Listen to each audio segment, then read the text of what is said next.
दक्षिण एशिया के पड़ोसी देशों के बीच भारत का शांति संदेश लेकर जा रहे साउथ एशिया सैटेलाइट को अंतरिक्ष में छोड़ने के लिए काउंटडाउन शुरू हो गया है। प्रधानमंत्री नरेंद्र मोदी ने दक्षिण एशिया के पड़ोसी देशों की जरूरतों के लिए एक साझा उपग्रह की जरूरत बताई थी और ऐलान किया था कि भारत तोहफे के तौर पर ऐसा उपग्रह देगा। भारत अब उस पर अमल करने जा रहा है। खास बात यह है कि पाकिस्तान इस प्रोजेक्ट का हिस्सा नहीं है। भारत के इस कदम को चीन की स्पेस डिप्लोमेसी के जवाब के तौर पर देखा जा रहा है। एनडीटीवी के साइंस एडिटर पल्लव बागला की खास रिपोर्ट। श्रीहरिकोटा से उड़ने को तैयार 50 मीटर ऊंचा ये रॉकेट अंतरिक्ष में शांति दूत की भूमिका निभाने जा रहा है। अपनी 11वीं उड़ान के जरिए जीएसएलवी रॉकेट एक खास उपग्रह साउथ एशिया सैटेलाइट को अंतरिक्ष में अपनी कक्षा में स्थापित करेगा। ये एक संचार उपग्रह है जो नेपाल, भूटान, बांग्लादेश, भारत, मालदीव, श्रीलंका और अफगानिस्तान को दूर संचार की सुविधाएं मुहैया कराएगा। सार्क देशों में पाकिस्तान को छोड़ बाकी सभी देशों को इस उपग्रह का फायदा मिलेगा।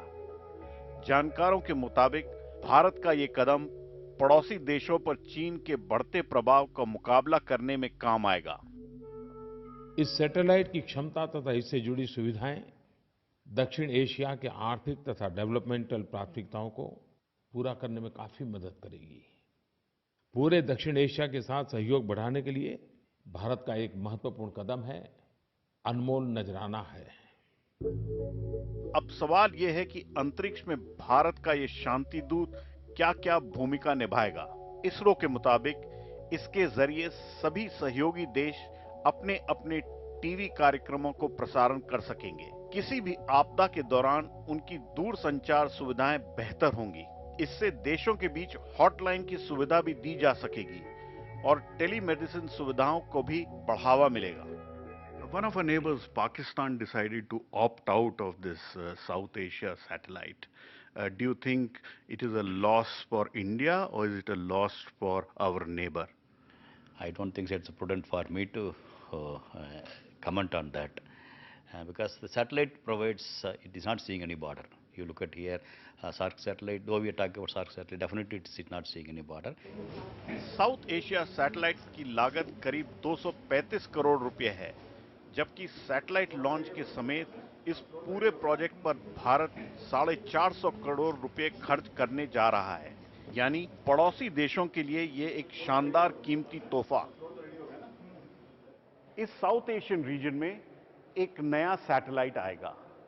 प्रधानमंत्री नरेंद्र मोदी ने साउथ एशियन रीजन्स के जो फ्रेंडली कंट्रीज हैं, उनके लिए एक सैटेलाइट तोहफे में देने की बात की थी और वो सैटेलाइट इसरो ने तैयार कर दिया है। दरअसल भारतीय उपमहाद्वीप के देशों के बीच इस तरह की संचार उपग्रह की जरूरत काफी समय से महसूस की जा रही है, वो भी जब कुछ देशों के पास पहले से ही अपने उपग्रह हैं। जैसे जंग से तबाह हुए अफगानिस्तान के पास एक संचार उपग्रह अफगानसैट है।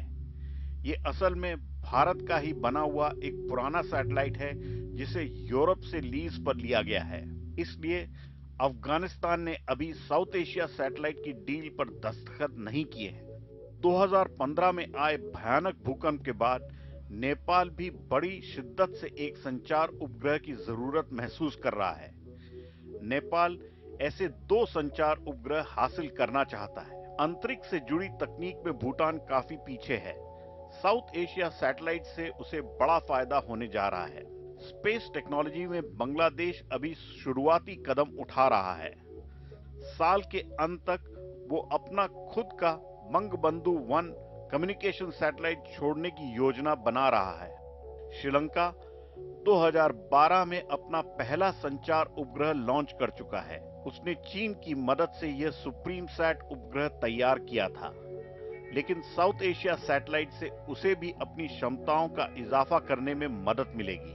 समुद्र में मोतियों की तरह बिखरे मालदीव के पास स्पेस टेक्नोलॉजी के नाम पर कुछ भी नहीं है, सो उसके लिए तो ये एक बड़ी सौगात से कम नहीं होगा। अंतरराष्ट्रीय जगत में भारत अपना प्रभाव बढ़ाने के लिए कोई कसर बाकी नहीं छोड़ रहा है।